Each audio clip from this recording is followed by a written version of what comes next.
ರೇಣುಕಾಸ್ವಾಮಿ ಕೊಲೆ ಕೇಸ್ಗೆ ಸಂಬಂಧಪಟ್ಟ ಹಾಗೆ ಎಫ್ಎಸ್ಎಲ್ ಪರಿಶೀಲನೆ ಬಹುತೇಕ ಅಂತ್ಯವಾಗಿದೆ. ಒಟ್ಟು 6 ವರದಿಗಳು ಈ ವಾರದಲ್ಲೇ ಪೊಲೀಸರ ಕೈ ಸೇರಲಿದೆ.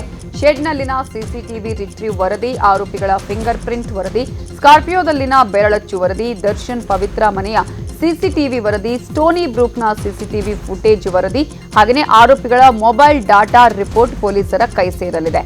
ಈ ರಿಪೋರ್ಟ್ ಪೊಲೀಸರ ಕೈ ಸೇರಿದ ಬಳಿಕ ಡಿ ಗ್ಯಾಂಗ್ಗೆ ಸಂಕಷ್ಟ ಬಹುತೇಕ ಖಚಿತ ಅಂತ ಹೇಳಲಾಗಿದೆ. ಇನ್ನು ಸ್ವಾಮಿ ಕೊಲೆ ಕೇಸ್ನ ತನಿಖೆ ನಡೆಸಿರುವಂತಹ ಪೊಲೀಸರಿಗೆ 6 ವರದಿಗಳು ಸಿಕ್ಕ ಬಳಿಕ ಚಾರ್ಜ್ ಶೀಟ್ ತಯಾರಿಸುವಂತ ಕೆಲಸ ನಡೆಯಲಿದೆ. ಈ 6 ವರದಿಗಳನ್ನ ಇಟ್ಕೊಂಡು ಸ್ವಾಮಿ ಕೊಲೆ ಕೇಸ್ನ ಚಾರ್ಜ್ ಶೀಟ್ ಸಿದ್ಧವಾಗಲಿದೆ. ಈ 6 ವರದಿಗಳೇ ದರ್ಶನ್ ಅಂಡ್ ಗ್ಯಾಂಗ್ ವಿರುದ್ಧ ಪ್ರಬಲ ಸಾಕ್ಷ್ಯ ಆಗಲಿವೆ. ಈಗಾಗಲೇ ಸ್ವಾಮಿ ಕೊಲೆ ಕೇಸ್ನಲ್ಲಿ ಪೊಲೀಸರು ಬಹುತೇಕ ಎಲ್ಲಾ ಸಾಕ್ಷಿಗಳನ್ನ ಸಂಗ್ರಹಿಸಿದ್ದಾರೆ. ಬಹುತೇಕ ಎಲ್ಲಾ ಸಿಸಿಟಿವಿಗಳ ದೃಶ್ಯಾವಳಿಗಳನ್ನ ಪಡೆದಿದ್ದಾರೆ. ರಿಟ್ರೀವ್ ಆಗದ ಕೆಲ ಸಿಸಿಟಿವಿ ಫುಟೇಜ್ಗಳನ್ನ ಎಫ್ಎಸ್ಎಲ್ಗೆ ಕಳುಹಿಸಿ ರಿಟ್ರೀವ್ ಮಾಡಿಸಿದ್ದಾರೆ. ಈ ಮಧ್ಯೆ ಇನ್ನೂ ಕೆಲವು ಸಿಸಿಟಿವಿ ಫುಟೇಜ್ಗಳನ್ನ ಪೊಲೀಸರು ಸಿಐಡಿಗೆ ರವಾನಿಸಿದ್ರು. ಆದರೆ ಸಿಐಡಿಯಿಂದ ರಿಟ್ರೀವ್ ಮಾಡಲಾಗದ ದೃಶ್ಯಾವಳಿಗಳನ್ನ ಎಫ್ಎಸ್ಎಲ್ಗೆ ಕಳುಹಿಸಲು ಪೊಲೀಸರು ಸಿದ್ಧತೆ ನಡೆಸಿದ್ದಾರೆ.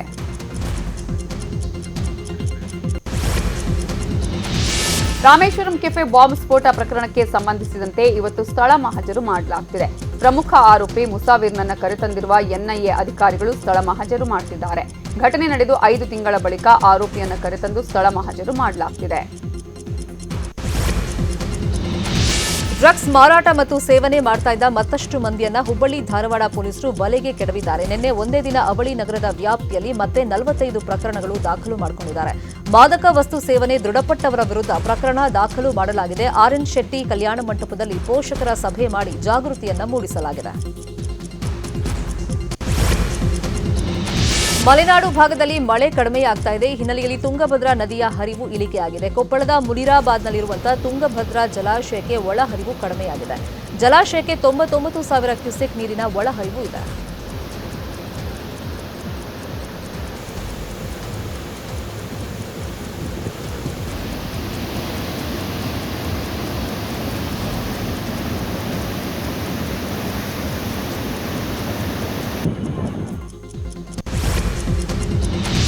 ಸಿಎಂ ಸಿದ್ದರಾಮಯ್ಯ ಇವತ್ತು ಬೆಳಗಾವಿ ಜಿಲ್ಲೆಗೆ ಭೇಟಿ ನೀಡಲಿದ್ದಾರೆ. ಬೆಳಗಾವಿಯಲ್ಲಿ ಹಾನಿಗೀಡಾದ ಪ್ರದೇಶಗಳಿಗೆ ತೆರಳಿ ಪರಿಶೀಲನೆ ನಡೆಸಲಿದ್ದಾರೆ.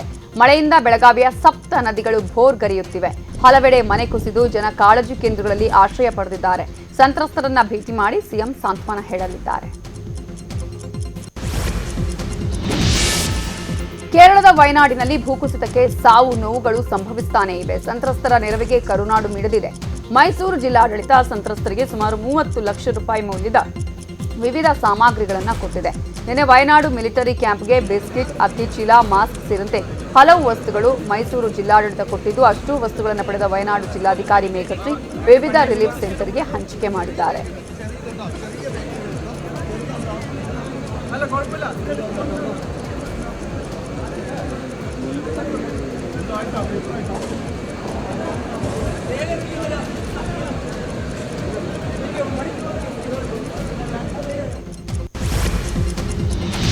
ಕಂಡು ಕೇಳರಿಯದ ಭೂಕುಸಿತ ದುರಂತಕ್ಕೆ ದೇವರನಾಡು ತತ್ತರಿಸಿದ್ದು, ಕರ್ನಾಟಕದ ವಿವಿಧ ಸಂಘ ಸಂಸ್ಥೆಗಳು ಕೂಡ ಸಂತ್ರಸ್ತರ ನೆರವಿಗೆ ಧಾವಿಸಿವೆ. ಕೊಡಗಿನ ಅಜಿತ್ ಚಿನ್ನಪ್ಪ ಮತ್ತು ಜಾನ್ಸನ್ ಪಿಂಟೋ ಯುವಕರಿಂದ ವಯನಾಡಿಗೆ ಸಾಲು ಸಾಲು ಸಾಮಗ್ರಿಗಳನ್ನು ನೀಡಲಾಗಿದೆ. 2018ರಲ್ಲೂ ಕೊಡಗಿನಲ್ಲೂ ಪ್ರಕೃತಿ ವಿಕೋಪ ನಡೆದಾಗ ಜನರು ನಲುಗಿ ಹೋಗಿದ್ರು. ಆಗ ಅಗತ್ಯ ವಸ್ತುಗಳನ್ನು ನೀಡಿ ಕೊಡಗಿನ ಈ ತಂಡ ಮಾನವೀಯತೆಯನ್ನು ಮೆರೆದಿತ್ತು. ವೈದ್ಯಕೀಯ ಶಿಕ್ಷಣ ಸಚಿವ ಡಾಕ್ಟರ್ ಶರಣ್ ಪ್ರಕಾಶ್ ಪಾಟೀಲ್ ಕೆಲವೇ ಕ್ಷಣಗಳಲ್ಲಿ ಬೆಂಗಳೂರಿನ ಶಿವಾಜಿನಗರದ ಆಸ್ಪತ್ರೆಗಳಿಗೆ ಭೇಟಿ ನೀಡಲಿದ್ದಾರೆ. ಅಟಲ್ ಬಿಹಾರಿ ವಾಜಪೇಯಿ ಮೆಡಿಕಲ್ ಕಾಲೇಜು ಹಾಗೆಯೇ ಬೌರಿಂಗ್ ಹಾಗೆಯೇ ಚರಕ ಆಸ್ಪತ್ರೆಗಳಿಗೆ ವಿಸಿಟ್ ಮಾಡಲಿದ್ದು, ಆಸ್ಪತ್ರೆಯ ಪರಿಶೀಲನೆ, ರೋಗಿಗಳ ಆರೈಕೆಯ ಕುರಿತು ಅಧಿಕಾರಿಗಳೊಂದಿಗೆ ಮಾಹಿತಿ ಪಡೆಯಲಿದ್ದಾರೆ. ಕೋಲಾರದ ಬಂಗಾರಪೇಟೆ ಬಳಿಯಲ್ಲಿ ಮಹಿಳೆ ಮೇಲೆ ಒಂಟಿ ಸಲಗ ದಾಳಿಯನ್ನ ಮಾಡಿದೆ. ತೋಟದಲ್ಲಿ ಕೆಲಸ ಮಾಡ್ತಾ ಇದ್ದ ವೇಳೆ ರಾಧಾಬಾಯಿ ಅನ್ನೋರ ಮೇಲೆ ಒಂಟಿ ಸಲಗ ದಾಳಿಯನ್ನ ಮಾಡಿದೆ. ಘಟನೆಯಲ್ಲಿ ರಾಧಾಬಾಯಿ ಬಲಗೈ ಮುರಿದಿದೆ. ಕೂಡಲೇ ಬಂಗಾರಪೇಟೆ ಸರ್ಕಾರಿ ಆಸ್ಪತ್ರೆಗೆ ರಾಧಾಬಾಯಿ ಅವರನ್ನ ದಾಖಲು ಮಾಡಲಾಗಿತ್ತಾದರೂ ಚಿಕಿತ್ಸೆ ಫಲಕಾರಿಯಾಗದೆ ವೃದ್ಧೆ ಸಾವನ್ನಪ್ಪಿದ್ದಾರೆ. ಕಳೆದ 15 ದಿನದಿಂದ ಕಾಡಾನೆ ಬೀಡು ಬಿಟ್ಟಿದ್ದು, ಆನೆಯನ್ನ ಹಿಮ್ಮೆಟ್ಟಿಸದ ಅಧಿಕಾರಿಗಳ ವಿರುದ್ಧ ಸ್ಥಳೀಯರು ಆಕ್ರೋಶವನ್ನ ಹೊರಹಾಕಿದ್ದಾರೆ. ಸಿರಿಗೆರೆ ತರಳಬಾಳು ಗುರುಪೀಠ ಡಾಕ್ಟರ್ ಶಿವಮೂರ್ತಿ ಶಿವಾಚಾರ್ಯ ಶ್ರೀಯನ್ನ ಪೀಠದಿಂದ ಕೆಳಗಿಳಿಸಲು ಶಾಸಕ ಶಾಮನೂರು ಶಿವಶಂಕರಪ್ಪ ನೇತೃತ್ವದಲ್ಲಿ ನಡೆದ ಸಭೆಯಲ್ಲಿ ನಿರ್ಧಾರ ಕೈಗೊಳ್ಳಲಾಗಿದೆ. ಹೀಗಾಗಿ ಆಗಸ್ಟ್ 18ರಂದು ಸಿರಿಗೆರೆ ತರಳಬಾಳು ಮಠಕ್ಕೆ ಹೋಗಲು ನಿರ್ಧಾರ ಮಾಡಲಾಗಿದೆ. ಸ್ವಾಮೀಜಿಯನ್ನ ಪೀಠದಿಂದ ಕೆಳಗೆ ಇಳಿಸಲು ಶಾಮನೂರು ಶಿವಶಂಕರಪ್ಪ ಅವರ ಅಧ್ಯಕ್ಷತೆಯಲ್ಲಿ ಸಮನ್ವಯ ಸಮಿತಿ ರಚನೆ ಮಾಡಲಾಗಿದೆ. ಸಿರಿಗೆರೆ ಸ್ವಾಮೀಜಿ ವಿರುದ್ಧ ಅಖಿಲ ಭಾರತ ವೀರಶೈವ ಮಹಾಸಭಾ ಆಕ್ರೋಶವನ್ನ ವ್ಯಕ್ತಪಡಿಸಿದೆ.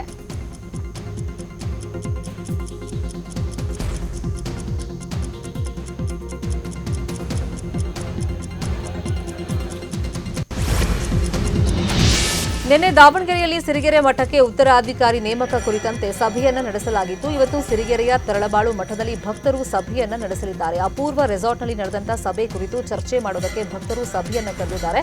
ಇವತ್ತಿನ ಸಭೆಯಲ್ಲಿ ಡಾಕ್ಟರ್ ಶಿವಮೂರ್ತಿ ಶಿವಾಚಾರ್ಯ ಸ್ವಾಮೀಜಿ ಭಾಗಿಯಾಗುವಂತ ನಿರೀಕ್ಷೆ ಇದೆ.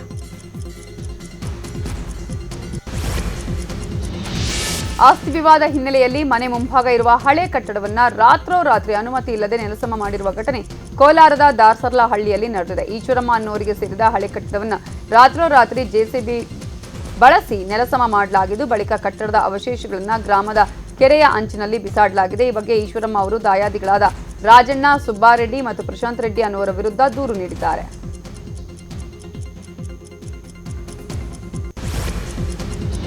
ಕೋಲಾರದಲ್ಲಿ ಕೋಚಿಮುಲ್ ಚುನಾವಣೆ ಸನ್ನಿಹಿತ ಹಿನ್ನೆಲೆಯಲ್ಲಿ ಎಲೆಕ್ಷನ್ ಗೆಲ್ಲೋದಕ್ಕೆ ಕಸರತ್ತು ಜೋರಾಗಿ ನಡೀತಾ ಇದೆ. ಮಾಲೂರು ತಾಲೂಕಿನ ವಿವಿಧ ಹಾಲು ಉತ್ಪಾದಕ ಸಂಘಗಳ ಅಧ್ಯಕ್ಷರುಗಳಿಗೆ ಶಾಸಕ ಕೆವೈ ನಂಜೇಗೌಡ ಪ್ರವಾಸ ಕಳಿಸಿದ್ದಾರೆ. ಹೊರ ರಾಜ್ಯದ ಹಾಲು ಡೈರಿ ಹಾಗೂ ಯಾತ್ರಾ ಸ್ಥಳಗಳ ಭೇಟಿಗೆ 2 ಖಾಸಗಿ ಐಷಾರಾಮಿ ಬಸ್ ಬುಕ್ ಮಾಡಲಾಗಿದೆ. ಒಟ್ಟು 80 ಮಂದಿ ಅಧ್ಯಕ್ಷರನ್ನ ಶಾಸಕ ಪ್ರವಾಸಕ್ಕೆ ಕಳಿಸಿದ್ದಾರೆ.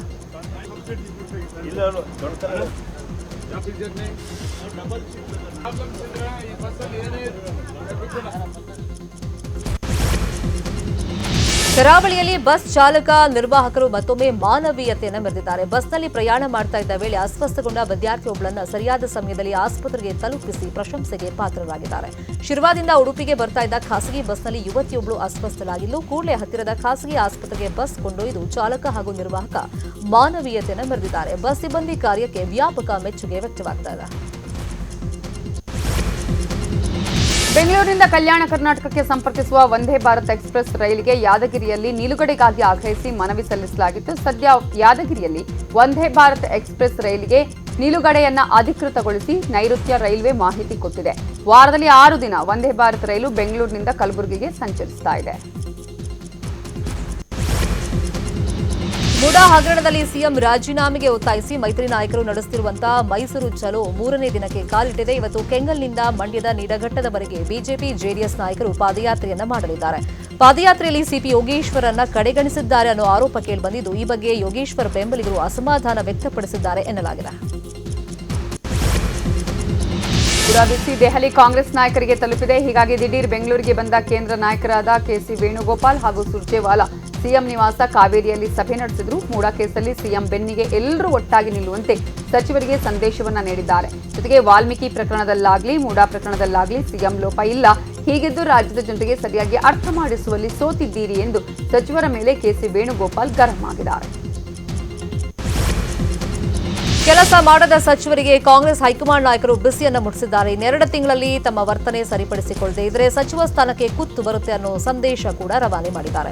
ಸಿಎಂ ಸೇರಿ ಸಚಿವರ ಜೊತೆ ಸಭೆ ನಡೆಸಿದ ಕೆಸಿ ವೇಣುಗೋಪಾಲ್ ಹಾಗೂ ರಣದೀಪ್ ಸಿಂಗ್ ಸುರ್ಜೇವಾಲಾ, ನಿಮ್ಮ ಕಾರ್ಯವೈಖರಿ ತವರು ಹಾಗೂ ಉಸ್ತುವಾರಿ ಜಿಲ್ಲೆಗೆ ಮಾತ್ರ ಸೀಮಿತವಾಗಿದೆ. ನಿಮ್ಮ ಕಾರ್ಯವೈಖರಿ ತೃಪ್ತಿದಾಯಕವಾಗಿಲ್ಲ ಅಂತ ಹೇಳಿದ್ದಾರಂತೆ. ಆದರೆ ಸಚಿವ ಸಂಪುಟ ಪುನರ್ರಚನೆ ಆಗುತ್ತಾ ಎಂಬ ಪ್ರಶ್ನೆಗೆ ಸಿಎಂ ಸಿದ್ದರಾಮಯ್ಯ ಯಾವುದೇ ಬದಲಾವಣೆ ಇಲ್ಲ ಅಂತ ಹೇಳಿದ್ದಾರೆ. ಇವತ್ತು ಮದ್ದೂರಿನಲ್ಲಿ ಕಾಂಗ್ರೆಸ್ ಜನಾಂದೋಲನ ಸಮಾವೇಶ ನಡೆಯಲಿದ್ದು, ಶಾಸಕ ಕದಲೂರು ಉದಯ್ ಅಧ್ಯಕ್ಷತೆಯಲ್ಲಿ ಸಮಾವೇಶ ನಡೆಯಲಿದೆ. ಜೆಡಿಎಸ್ ಬಿಜೆಪಿ ಪಾದಯಾತ್ರೆಗೆ ಟಕ್ಕರ್ ಕೊಡಲು ಕಾಂಗ್ರೆಸ್ ಪ್ಲಾನ್ ನಡೆಸಿದೆ. ಇವತ್ತಿನ ಕಾರ್ಯಕ್ರಮದಲ್ಲಿ ಡಿಸಿಎಂ ಡಿಕೆ ಶಿವಕುಮಾರ್, ಸಚಿವ ಚಲುವರಾಯಸ್ವಾಮಿ ಸೇರಿ ಹಲವರು ಭಾಗಿಯಾಗಲಿದ್ದಾರೆ. ಸಿಎಂಗೆ ರಾಜ್ಯಪಾಲರು ನೋಟಿಸ್ ನೀಡಿರೋ ಬಗ್ಗೆ ಮಾತನಾಡಿರುವಂತಹ ಗೃಹ ಸಚಿವ ಪರಮೇಶ್ವರ್, ರಾಜ್ಯಪಾಲರು ಪ್ರಾಸಿಕ್ಯೂಷನ್ಗೆ ಅನುಮತಿ ಕೊಟ್ಟರೆ ನಾವು ಕಾನೂನು ಹೋರಾಟ ಮಾಡ್ತೀವಿ ಅಂತ ಹೇಳಿದ್ದಾರೆ. ಬೆಂಗಳೂರಲ್ಲಿ ಮಾತನಾಡಿದ ಪರಮೇಶ್ವರ್, ನೋಟಿಸ್ ವಾಪಸ್ ಪಡೆಯಬೇಕು ಮತ್ತು ಪ್ರಾಸಿಕ್ಯೂಷನ್ಗೆ ನೀಡಲು ಕೇಳಿರುವಂತಹ ಮನವಿ ತಿರಸ್ಕರಿಸಬೇಕು ಅಂತ ಕ್ಯಾಬಿನೆಟ್ ನಿರ್ಣಯ ಮಾಡಿದೆ. ನಮಗೆ ರಾಜ್ಯಪಾಲರ ಮೇಲೆ ವಿಶ್ವಾಸ ಇದೆ ಅಂತ ಹೇಳಿದ್ದಾರೆ. ಇನ್ನು ದೇಶ ವಿದೇಶದಲ್ಲಿ ಏನೆಲ್ಲ ವಿದ್ಯಮಾನಗಳು ನಡೆದಿದೆ ನೋಡ್ತಾ ಹೋಗೋಣ. ಲವ್ ಜಿಹಾದ್ ಪ್ರಕರಣಗಳಲ್ಲಿ ಜೀವಾವಧಿ ಶಿಕ್ಷೆಗೆ ತಮ್ಮ ಸರ್ಕಾರ ಶೀಘ್ರದಲ್ಲೇ ಹೊಸ ಕಾನೂನನ್ನು ಪರಿಚಯಿಸಲಿದೆ ಎಂದು ಅಸ್ಸಾಂ ಮುಖ್ಯಮಂತ್ರಿ ಹಿಮಂತ್ ಬಿಸ್ವಾ ಶರ್ಮಾ ಹೇಳಿದ್ದಾರೆ. ಬಿಜೆಪಿ ಕಾರ್ಯಕಾರಿಣಿ ಸಭೆಯಲ್ಲಿ ಮಾತನಾಡಿದ ಅವರು, ಚುನಾವಣೆ ಸಂದರ್ಭದಲ್ಲಿ ಲವ್ ಜಿಹಾದ್ ಬಗ್ಗೆ ಮಾತನಾಡಿದ್ವು.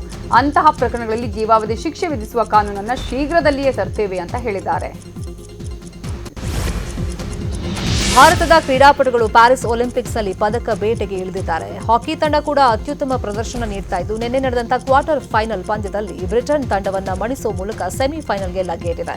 ರೋಚಕ ಪಂದ್ಯದಲ್ಲಿ ಇಂಗ್ಲೆಂಡ್ ತಂಡವನ್ನ ಶೂಟೌಟ್ನಲ್ಲಿ ಮಣಿಸಿದ ಭಾರತ ಸೆಮಿಫೈನಲ್ ತಲುಪಿದೆ. ಭಾರತ ಸತತ 2ನೇ ಬಾರಿಗೆ ಒಲಿಂಪಿಕ್ಸ್ನಲ್ಲಿ ಸೆಮಿಫೈನಲ್ ಪ್ರವೇಶ ಮಾಡಿರೋದು. ಬ್ಯಾಡ್ಮಿಂಟನ್ನಲ್ಲಿ ಭಾರತಕ್ಕೆ ಪದಕದ ಭರವಸೆ ಮೂಡಿಸಿದ ಲಕ್ಷ್ಯ ಸೇನ್ ನಿನ್ನೆ ನಡೆದ ಸೆಮಿಫೈನಲ್ ಪಂದ್ಯದಲ್ಲಿ ಸೋಲು ಅನುಭವಿಸಿದ್ದಾರೆ. ಈ ಮೂಲಕ ಚಿನ್ನ ಮತ್ತು ಬೆಳ್ಳಿ ಪದಕ ಗೆಲ್ಲುವ ಅವರ ಕನಸು ಭಗ್ನಗೊಂಡಿದೆ. ಡೆನ್ಮಾರ್ಕ್ನ ವಿಕ್ಟರ್ ಆಕ್ಸೆಲ್ಸೆನ್ ಲಕ್ಷ್ಯ ಸೇನ್ ವಿರುದ್ಧ ರೋಚಕ ಗೆಲುವು ಸಾಧಿಸುವ ಮೂಲಕ ಫೈನಲ್ಗೆ ಪ್ರವೇಶಿಸಿದ್ದಾರೆ. ಸೆಮಿಫೈನಲ್ನಲ್ಲಿ ಸೋತರೂ ಲಕ್ಷ್ಯ ಸೇನ್ಗೆ ಒಲಿಂಪಿಕ್ ಪದಕ ಗೆಲ್ಲುವ ಅವಕಾಶ ಇನ್ನೂ ಇದೆ. ಕಂಚಿನ ಪದಕಕ್ಕಾಗಿ ಲಕ್ಷ್ಯ ಸೇನ್ ಮತ್ತು ಲೆಲಿ ಜಿಯಾ ಹೋರಾಡಲಿದ್ದು, ಈ ಪಂದ್ಯದಲ್ಲಿ ಲಕ್ಷ್ಯ ಸೇನ್ ಗೆದ್ರೆ ಭಾರತಕ್ಕೆ ಮತ್ತೊಂದು ಪದಕ ಸಿಗಲಿದೆ. ಶ್ರೀಲಂಕಾ ವಿರುದ್ಧ 3 ಪಂದ್ಯಗಳ ಏಕದಿನ ಸರಣಿಯ 2ನೇ ಪಂದ್ಯದಲ್ಲಿ ಶ್ರೀಲಂಕಾ ಪಡೆಯ ವಿರುದ್ಧ ಭಾರತ ಸೋತಿದೆ. ಟಾಸ್ ಗೆದ್ದು ಮೊದಲು ಬ್ಯಾಟಿಂಗ್ ಆಯ್ದುಕೊಂಡ ಶ್ರೀಲಂಕಾ 50 ಓವರ್ಗಳಲ್ಲಿ 9 ವಿಕೆಟ್ ನಷ್ಟಕ್ಕೆ 240 ರನ್ ಕಲೆ ಹಾಕುವಲ್ಲಿ ಶಕ್ತವಾಯಿತು. ಈ ಗುರಿಯನ್ನ ಬೆನ್ನತ್ತಿದ ಟೀಂ ಇಂಡಿಯಾ ಗೆಲುವಿನ ದಡ ಸೇರುವಲ್ಲಿ ವಿಫಲವಾಯಿತು.